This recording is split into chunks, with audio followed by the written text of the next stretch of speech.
Tuwaweke huko wiki 3 alafu tuanze conference. Well. Let's read the book of Acts of the Apostles. Tusome Matendo ya Mitume. Chapter number 1. Sura yake ni ya kwanza. And I want to read verse 6 Nataka kuanzia pale 6 to 8. hadi 8. Let me read in Swahili. Some kwa Kiswahili. Alafu tukiendelea nikiona neema ya Kiswahili imeshuka, basi nitaendelea nayo, lakini kwa sasa hivi wacha tuendelee hivyo hivyo. Amen. Basi walipokutanika wakamuuliza wakisema, "Je, Bwana, wakati huu ndipo unapo warudishia Israeli ufalme?"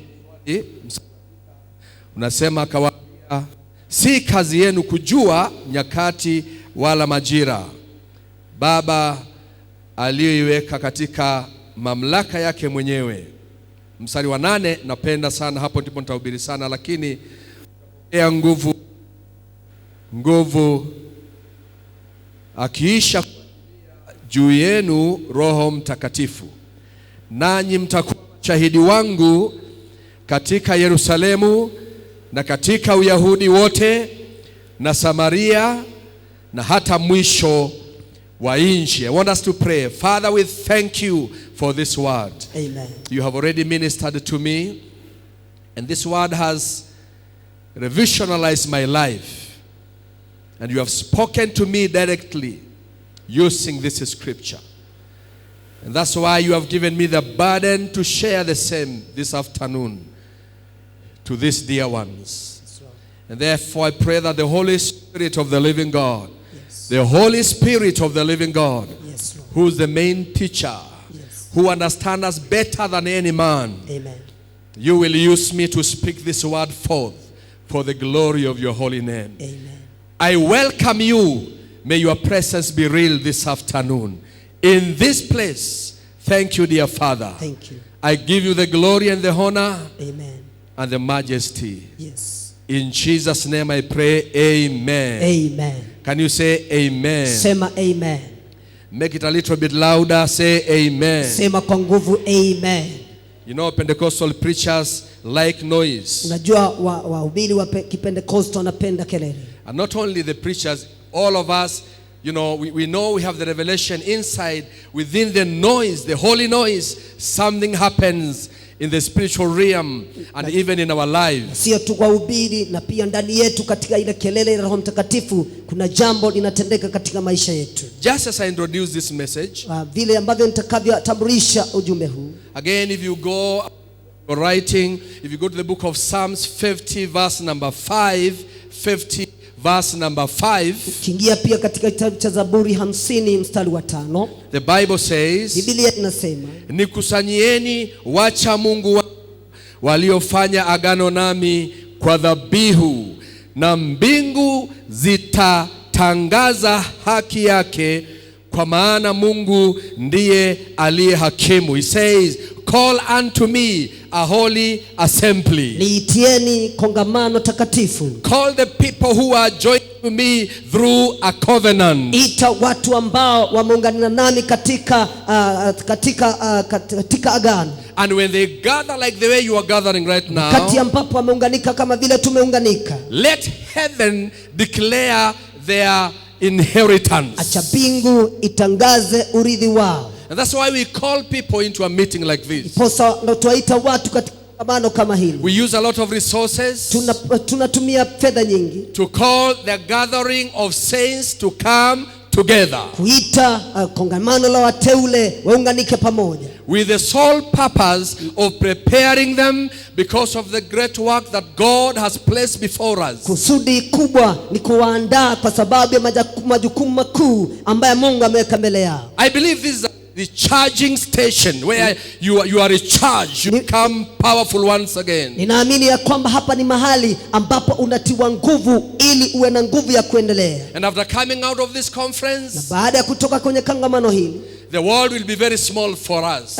Dunia itakuwa ndogo sana kwetu. We are able to go outside there. Tutaweza kwenda nje pale and do exactly what we are supposed to do. Na kutenda vile ambavyo tunapaswa kutenda. Therefore I believe what the word of God says. Kwa hivyo na wanaamini vile neno la Mungu linavyosema. It says, bring to me my saints. Inasema ya kwamba unganishe wateule. Gather them together. Waunganishe pamoja. And the moment they sit, na wakati ambapo wanaketi, first of all, let heaven declare. Jambo la kwanza, mbingu inatangaza. During this conference, katika kongamano hili, heaven will declare something on your behalf. Mbingu litatangaza jambo katika maisha yetu. Hallelujah. Hallelujah. And when heaven declares your righteousness, na wakati mbingu linatangaza kwamba mtakatifu, no power of darkness will be able to hinder you. Hakuna nguvu za kipepo zitaweza kukuzuia. This is our recharging station. Hii ni mahali petu pa kutia nguvu, where we become more aware, wakati ambapo tunatiwa nguvu tuwe makini of what God has called us to do. Yale Mungu ametuitia tuyafanye. I believe that with the whole of my heart. Ninaamini hivyo kwa moyo wangu wote. I'm to be recharged once again. Ninangojea kutiwa nguvu kwa mara nyingine. There was a time, kuna wakati, that there are two guys, ambapo kulikuwa na watu wawili, who are moving all over, ambao walikuwa wanatembea kila mahali. And Paul was one of them. Na Paul alikuwa mmoja wao. And Silas was another one. Na Silas alikuwa mwingine. And one time in the book of the Acts of the Apostles, na katika kitabu cha Matendo ya Mitume 17:6, kwa 17 yasema, there came a testimony, ya kwamba kukaja ushuhuda, that these men, ya kwamba hawa watu are the ones who are turning the world upside down. Wale ambao wanapindua dunia chini, inakuwa in Kawangware, katika Kawangware, in the whole of Kenya, na pia Kenya yote, in Africa, pia Afrika. We need Holy Ghosted men and women. Tunahitaji watu waliojawa na Roho Mtakatifu. And when we are full of the energy of God, na wakati tunajawa na nguvu za Mungu, the same testimony will come forth. Ushuhuda kama huo utapatikana. That these are the men and the women, ya kwamba hawa ndio watu who are turning the world upside down, ambao wanabadilisha dunia kuwa juu chini. I love that testimony. Napenda ushuhuda huo. And I want to be part of that testimony. Nataka niwe moja wa ushuhuda kama huo. That this man here, ya kwamba huyu mtu, this woman here, huyu mwanamke, are the guys who are turning the world upside down. Ndio wale watu wanaopindua dunia. The medicine of this world, dawa ya dunia hii, the remedy that this world needs, na pia uponyaji dunia hii inahitaji, people who are full of the Holy Ghost. Watu ambao wamejawa na Roho Mtakatifu. Hallelujah. Hallelujah. People who are full of the energy of God. Watu ambao wamejazwa na nguvu za Mungu. You know, even in our normal duties. Unajua hata kazi zetu za kila siku. If you are a farmer, wewe ni mkulima. If you are a businessman, wewe ni mwanabiashara. If you are a preacher like me, wewe ni mhubiri kama mimi, you need the energy to preach. Unataka nguvu za kuhubiri. I want to start from there so that we start from the known to the unknown. Ninataka tuanze pale, tuanze na yanayojulikana na yasiyojulikana. I have gone to the hospitals to visit people. Nimeenda pia hospitali kuangalia watu. And sometimes when they are coming out of the hospital, mara nyingi wakati ambapo wanatoka hospitali, they need a lot of physical support. Wanataka ile kushikiliwa kiasili. Because they don't have the energy they need to walk around. Ni kwa sababu hawana nguvu, wanataka waweze kutembea. Two people can even help them to move from point A to B. Watu wawili wanaweza mshikilia huyo mmoja mgonjwa aende mahali fulani. If you take a jembe to go to your shamba, chukua jembe kwenda shambani, and you don't have the energy to dig your shamba, na huna nguvu za kulima shamba lako, you will not really do much. Hautafanya sana. But the moment you are healthy and you have eaten enough ugali, lakini wakati ambapo una nguvu na umekula sembe kabisa, and you go about doing what you are supposed to do, unaenda kufanya vile ambavyo unapaswa kufanya, you will do it properly. Utaitenda vizuri. Why? Because you have the energy to do it. Kwa nini? Kwa sababu una nguvu. Today in the church, siku ya leo kanisani, we have a church that is energetic. Tuna kanisa ambalo lina nguvu. Not necessarily energy that comes from ugali. Sio zaidi ambayo inatoka na ugali. But I'm speaking about a spiritual energy. Nitaongea kuhusu nguvu za kiroho. And it is my prayer, na ni ombi langu, that one of these days, ya kwamba moja wa siku hizi, hallelujah, hallelujah, the world will be on fire. Dunia itakuwa kwenye moto. They will look at the church and say, itaangalia kanisa kusema, these are the people, hawa ndio watu who are lighting fire all over the world. Hao wanakisha moto kila mahali. Hallelujah. Hallelujah. We need a spiritual energy. tunataka nguvu za kiroho for us to be effective in the work of the gospel. ili tuwe na ile mguzo katika injili. This energy I am talking about, Hii nguvu ambazo naongea kuhusu, you need it in your home. unahitaji nyumbani kwako. Hallelujah. Hallelujah. For you to be able to experience any difference, Ili wewe uweze kuhisi utofauti, you need the power of the Spirit of God even in your work. unahitaji nguvu za Roho Mtakatifu hata kazini mwako. Otherwise, Kama si vile, the devil will play with you like a toy. Shetani atakuchezea. But we are here to tell the devil, Lakini tuko hapa tumwambie Shetani we know where you ya belong. kwamba tunajua wewe sehemu yako ni We wapi. know where you belong. Tunajua wewe makao yako ni wapi. Hallelujah. Hallelujah. And therefore we come back to the scripture. Kwa hivyo tunaingia kwenye Biblia. The Bible says, Biblia imesema and they are told, ya kwamba waliambiwa don't move out of this place. msitoke mahali hapa. Well, it's a long story and you know it. Ni hadithi kubwa na mnajua. After Jesus is resurrected Baada ya Yesu kufufuka and he ascended to heaven na akapaa mbinguni and he left the disciples, na kaacha watumishi wake, between the time he left kati ya wakati ambapo alipaa and the time the Holy Spirit was released, na wakati Roho Mtakatifu aliachiliwa, there was a bit of confusion. kulikuwa na kuchanganyikiwa. They didn't know what next. Hawakujua wafanye nini. But when the Holy Spirit came down, Lakini Roho Mtakatifu aliposhuka, the atmosphere changed. ile hali yao ikabadilika. But that confusing time, Hiyo katika hali ya kuchanganyika, wakati wa kuchanganyikiwa. that's why you hear somebody say, Hiyo ndio sababu watu sikia wakisema, the story of Jesus, say, will he come now to hand over Israel back to the Jews? Posto unasikia mtu akiuliza, je, huu ndio wakati ambapo utarejesha ufalme kwa Israeli? Because according to their carnal Ni understanding, kwa sababu katika mawazo yao ya kimwili it was about political exchange of power. ilikuwa ni hali yao ya kisiasa kubadilishana mamlaka. They needed their own leader. Walitaka kiongozi wao. When they heard of a Messiah coming, Wakati walisikia kwamba Mesia yuaja, they thought is a powerful political leader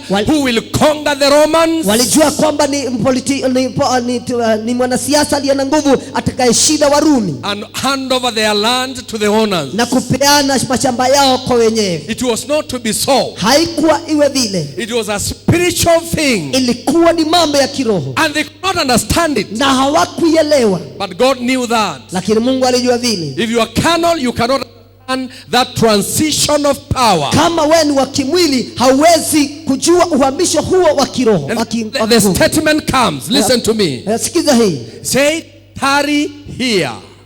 Aliambiwa, Ngojeni hapa. kaeni hapa Until hadi you are empowered by the Holy Spirit. mtakapotiwa nguvu na Roho Mtakatifu. If they dared going outside there without the power of the Holy Spirit, Kama wangedhubutu kuondoka pale bila nguvu za Roho Mtakatifu, they would have done nothing. wangetenda, hakuna kitu wangetenda, No impact. hakuna ile uhimizo. But God told them, Ile Mungu akawaambia wait ya kwamba ngojeni until the promise is sent hadi itakaposhuka, to come energize you, ili aje awatie nguvu, so that you'll move out there and accomplish the purpose. ili muondoke na kutimiza majukumu. Glory be to God. Bwana Yesu asifiwe. I believe with the whole of my heart, Unajua kwa moyo wangu wote they were anxious the way you are anxious. ya kwamba walikuwa na ile hamu kama vile ulivyo na hamu, They were waiting the way you are waiting. waligoja kama vile umegojea, They were listening walisikiza and they wanted to see what is this. na walitaka kujua ni nini hii. And listen to me. Asikiza, When the day of Pentecost finally came, wakati siku ya Pentekoste ilipokuwadia, the atmosphere changed. hali ikabadilika. Hallelujah. Hallelujah. When your Pentecost comes, Wakati siku yako ya Pentekoste your itakapofika, atmosphere must change. hali yako lazima itabadilika. Instead of being chased by demons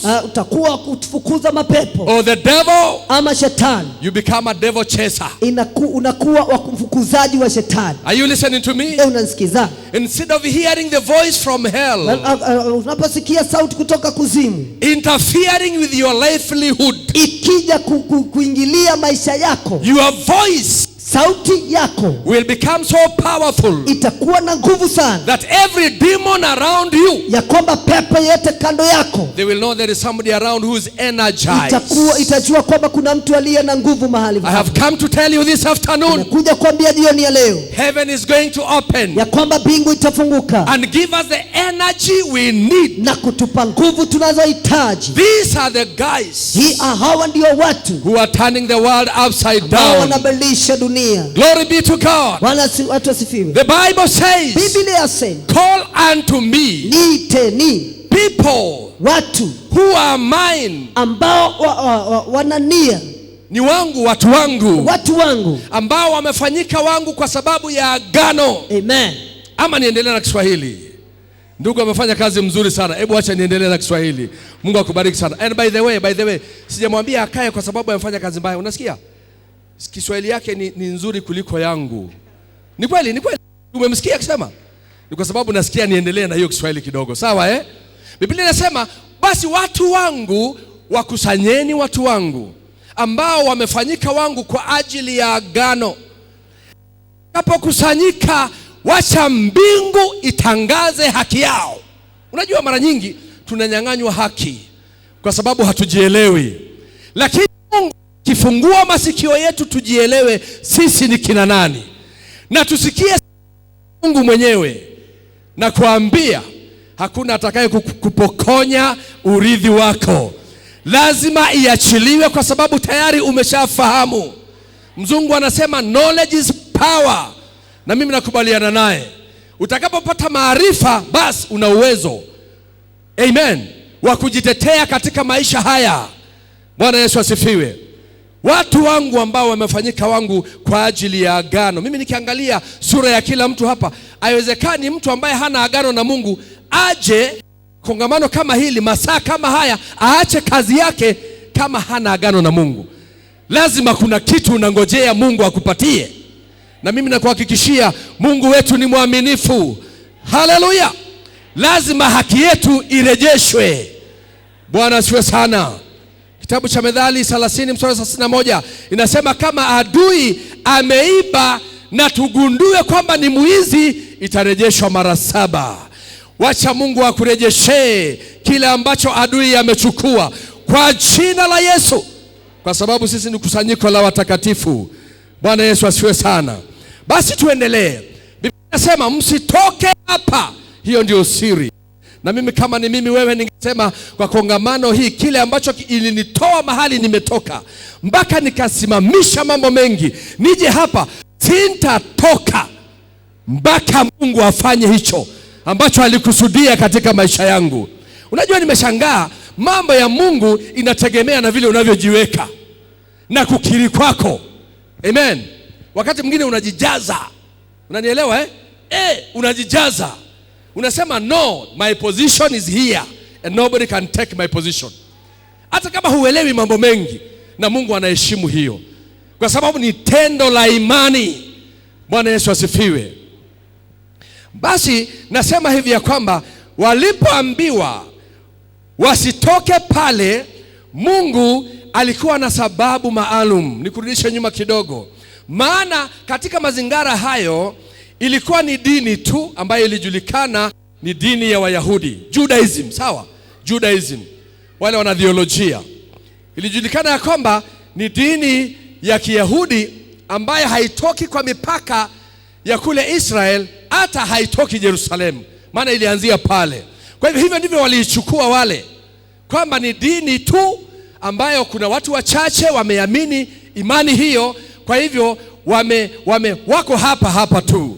Lakini siku ya Pentecost ilipowajilia, Mungu anahirishia katika Biblia ya kwamba hiyo sasa ikafanyika sio dini tu ya Wayahudi pale Yerusalemu, lakini ni sauti ya Mungu kwa ulimwengu mzima. Bwana asifiwe. Na ndio maana mhubiri wa kwanza wa Kipentekoste, ambaye ukisoma historia yake kabla ya hapo alikuwa ni mtu muoga, ni mtu ambaye anaropokwa, ni mtu ambaye ni kimbelembele. Petro akawa ni mhubiri wa kwanza. Alipoonja nguvu ya Kipentekoste, akawa ni mhubiri wa kwanza kutangaza makusudi ya Mungu kwa ukweli katika uso wa dunia. Kwa nini mtu wa namna hiyo akageuzwa hivi mara akajielewa? Ni kwa sababu ukipata energy ya Mungu, maisha yako haitabaki vile ulivyo. Bwana Yesu asifiwe. Mtu aliyekuwa muoga, hajielewi, anaropokwa ovyo ovyo, hata matendo yake Yesu mwenyewe anaiweka swali, lakini baada ya kukutana na energy ya Mungu akawa ni mtu muungwana. Bwana Yesu asifiwe sana. Watu walisema hawa ni wale walokole tu, hawa ni wale wanalewa hata saa 3 ya mchana. Unaelewa? Unakumbuka Ana aliambiwa nini? You are just a drunkard. How dare you drink this early in the morning? You remember the story of Hannah? How dare you drink? The same story came when the Holy Ghost was released. Hawa ni wale walevi tu, lakini mtu ambaye alitoa ujumbe kwa usahihi kwamba tukio hili ni nini, ni Petro. Bwana Yesu asifiwe. Lakini kabla ya Roho Mtakatifu hangeweza. Tamani